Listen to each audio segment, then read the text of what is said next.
Você não enxerga muita coisa, né? O principal elemento, né, na formação dessas estruturas aqui é a água, né? Mas além da água, tem a questão do pH, tem a questão da temperatura, a questão da composição do relevo, que tem que ser sedimentar, né? Essas rochas são cársticas, né? De origem calcária, mas são cársticas, elas são raras. Esse tipo de formação de relevo, no Brasil, nós só temos em torno de 5 a 7%. Né? Isso quem está falando sou eu, é Teixeira, pelos estudos dele. E de forma que outras formações de relevo, elas podem até ter a capacidade de formar essas cavidades, só que a chance é menor, né?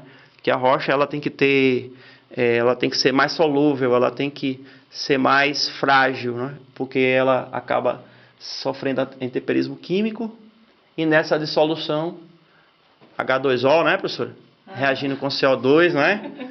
Vai explicando essa parte aí mais do aspecto da química. Que a gente tem também aqui matéria orgânica, que é decomposta, né? A decomposição da matéria orgânica, ela gera CO2. E esse CO2, ele em contato com a água, até mesmo com o próprio vapor d'água, né? Que tem aqui umidade. Exatamente. Ele gera o ácido carbônico, o H2CO3, né? E o dolomítico também, né? E também esse ácido carbônico em contato com esses sais, né, com essa rocha que tem carbonato de cálcio, Exatamente. nessa rocha calcária, a gente tem a dissolução dessas espécies, desses íons carbonato, cálcio, né? Se também tiver as rochas com magnésio, com carbonato de magnésio também tem essas espécies. E aí se tiver um lençol freático, né, que arraste todos esses sais, a gente tem aquela questão da água dura, né, que a gente viu lá no sumidouro. Né? Se tiver a questão desse material em contato com a água, ele é dissolvido porque esses sais são extremamente solúveis em água. Então entra aí também a questão de solubilidade de sais, que é importante, né? A propriedade química. Como que a gente consegue respirar aqui? Ai, ai. Eu acredito que você esteja respirando. Não, como que a gente consegue? Com ela e assim, Não sei de onde vem, mas aqui você vê que tem um ar. Aqui ela Você quer saber, peraí, que é formulando. Você quer saber né, que vem oxigênio? De onde vem? Não sei, que é um buraco, né?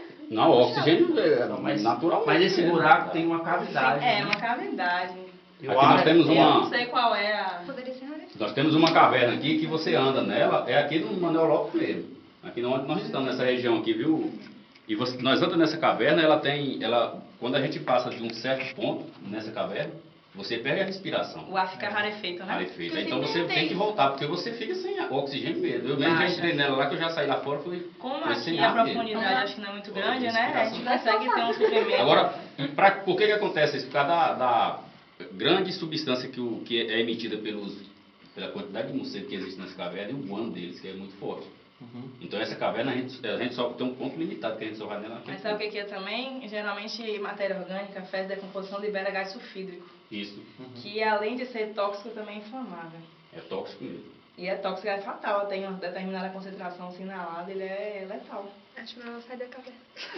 Não, mas que parece que o ar mais puro. tanto que em questão de mineração, quando tem essa questão de minério que desce a grande profundidade, geralmente as concentrações de gás sulfídrico são bem altas e tem esse risco tanto de morrer por inalação, como também por explosão, por ser um gás inflamável.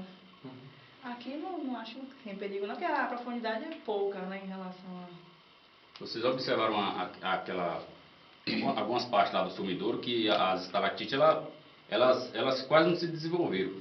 Porque lá não existiu tanta infiltração de água, tanta chuva Como correndo. aqui Exatamente. muito. Por exemplo, aqui Então, já aqui formou uma cresceu coluna, né, gente? Aqui já uniu, Aqui já uniu, né? Já Já uniu. uniu, formando Estalactite com coluna. estalagmite. Não é? Aqui futuramente vai unir. Exatamente. Não. Aí o que, na realidade, o que respinga, né? Aonde passa a água aí, ela não O consegue que fazer. respinga vai formar também, Se ela ficar de uma no caso da bater na estalagmite, estrutura, aí ela aqui é a forma tite de teto. É. Não é? Agora é um processo milenar, né? Ah, Leva sim, muitos pô, e muitos porque tá anos. aqui. Não é? Para a Se ela geologia, bater aqui, É o muita tempo, coisa para investigar. o tempo, né? Ali também, ó, vários unidos ali. Exatamente. Porque na realidade aqui forma uma cortina, né? Aham. De várias. Quantos É, anos mais ou menos? de maneira. Bom, É um processo Pra formar um lento. desse que você falou? aí é um cálculo assim meio complexo. Eu não de tenho se fazer. noção não também. Porque isso aí vai depender, sabe de quê? de água. Depende, isso aí é proporcionar a quantidade de água não é? E de outros elementos que percorrem nesse relevo. Então não dá assim para fazer uma precisão. Lembra que eu falei para vocês lá no sumidouro que essas rochas elas vão ter uma idade entre 517 a mais ou menos 549 milhões de anos. Então a idade A idade biológica estou tomando como base as rochas da Lagoa Azul, né? Mas como faz parte do mesmo bloco, do grupo Bambuí, né? Porque, gente, ó, essas formações de rocha, elas estão presentes com essa característica em 3 estados. Tocantins, né? O Oeste Baiano especialmente, Minas Gerais e o Goiás. Então esses 4 estados compõem uma formação de relevo chamada grupo Bambuí, né? Que é do Neoproterozoico. Então imagine que do Neoproterozoico para cá, o mundo, né, especialmente essa região, sofreu várias mudanças climáticas. Temperatura que oscilou, ficou mais quente, ficou mais frio. O fluxo de água, que era mais intenso, hoje é um fluxo, né, mais rarefeito. Isso também por conta da ação do homem no meio ambiente. Né? O consumo animal e humano ele se ampliou bastante pelo crescimento populacional. Hoje nós temos agricultura irrigada. Né? Certeza. Quer dizer, as práticas econômicas em prol da nossa subsistência, principalmente capitalista, que quer lucro, não é? Vem subtraindo boa parte dessas nascentes, desses condutos hídricos. Para vocês terem uma ideia, São Desidério hoje é banhado por 23 rios. Pois é. E 144 cavernas catalogadas, mas existem cavernas que eu conheço que não são catalogadas. Mas existem catalogadas que eu não conheço. Então, são 144 cavernas, e essa caverna onde nós estamos aqui agora, essa caverna de número 8. Está o número aqui, ó, a numeração do lado aqui, ó. Vocês passam aqui, vocês vão olhar. Verdade. Ah, tá. Então, desse universo de 140, tem quantas catalogadas? 144. Tem 144 catalogadas, mas tem bem existem mais. mais de 250 cavernas. Nossa. Que na realidade não são reconhecidas Que pela não são SBE, né? reconhecidas, Que é a isso. Sociedade Brasileira de Espeleologia. Espeleologia. Então há um reconhecimento. E foi isso que fez do Parque Municipal uma área de proteção. Né? Proteção ambiental. Proteção ambiental. Um consumidor, onde nós Inclusive tem estamos. você indo para Correntina, na parte de São Desidério, até chegar ao asfalto, os 20 quilômetros, parou de asfaltar ali Sim, por conta que estava caindo, né? exatamente. As máquinas estavam passando em cima e eles pararam. Tem um Exatamente. trecho que parou ali, por isso. Agora, exatamente. Agora, a maior preocupação não é só a questão cultural, de você apreciar essa beleza.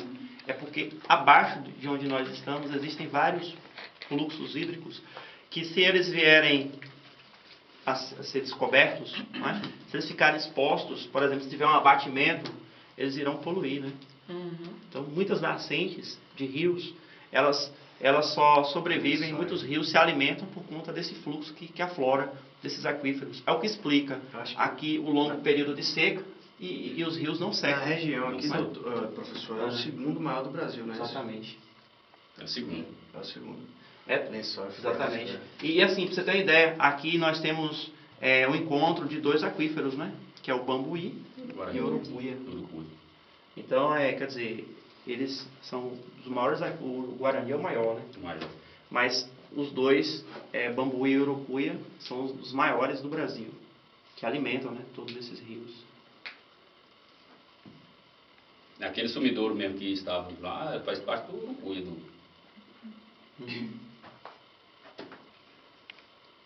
Então, assim, toda vez que vocês entrarem em algum fluxo, algum conduto, que tiver água, o elemento água principalmente, significa dizer que o processo ainda está em andamento, né?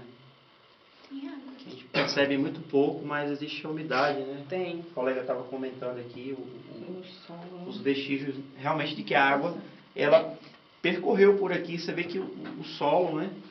O solo é mais trabalhado, né? Um solo mais Continua úmido. refinado e úmido, né?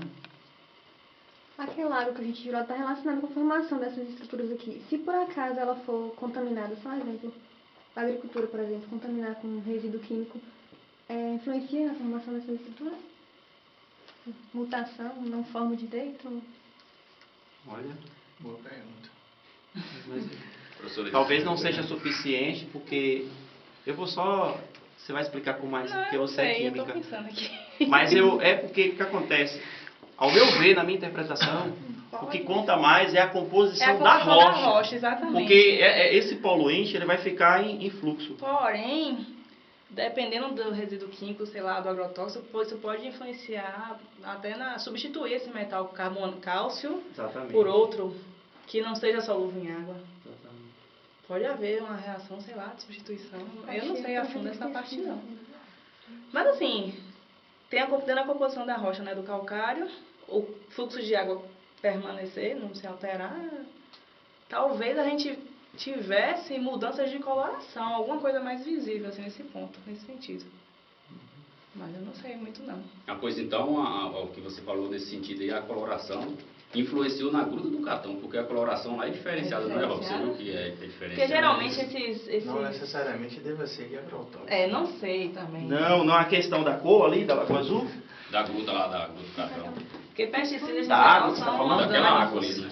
De dentro do... São orgânicos tem pH baixo, né? Tem alguma coisa diferenciada ali, não tem? Na realidade, eu já fiz, mas pro professor Luiz, estudo sobre a água dali, viu? A água, por incrível que pareça, da Gruta do Catão e da Lagoa Azul, tem um índice de pH regular, dentro dos padrões. Neutro, Por incrível, aproximado. exatamente.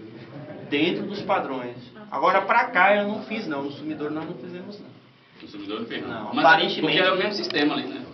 Mas aí você tem que analisar outros fatores, né?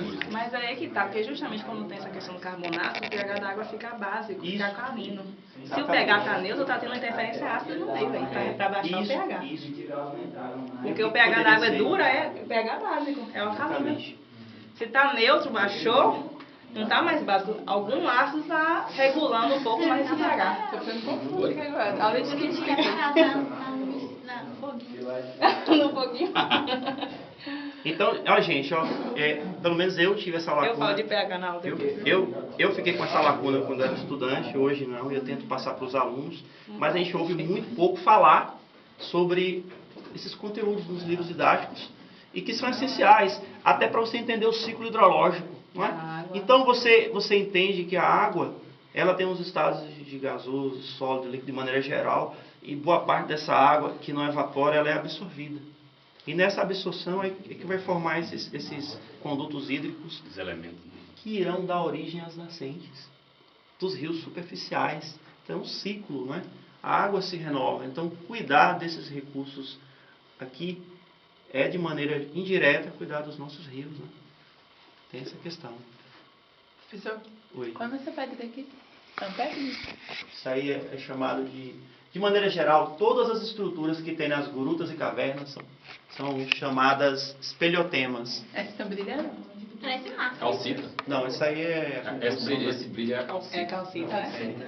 Parece mármore, não parece? Mas não é não. Lembra um pouco. Lembra? Aquele granitozinho branco. Aham. Parece. Lembra sal. Aqui também eu vi que dessas regiões cársticas tem muito calcita e dolomita também, né? Eu dei uma pesquisada pra vir pra essa aula hoje. Foi, né? É porque essa parte de mineralogia, no curso de química, a gente não tem muito contato. Eu fiz uma matéria de mineralogia e foi assim, muito pouco. Eu não tive a oportunidade de ter um contato assim como esse. Nunca tive. Aí, gente, só para fechar essa parte, assim, pelo menos, imagine isso tudo um conduto fechado. Quer dizer, um conduto não, um bloco, uma formação toda compacta. E aí, como é que ela se abriu? Justamente pela absorção de água, atacou o temperismo químico, É a rocha. não é? E aí ela vai se decompondo aos poucos. A cavidade, com a decomposição, ela vai se abrindo, vai moldando, não é? Isso aí é o que nós também podemos chamar de geomorfologia, ou seja, diferentes formas de relevo. E aí a água vai ganhando proporção e vai sendo o agente modelador. Parece vela. Parece Dá pra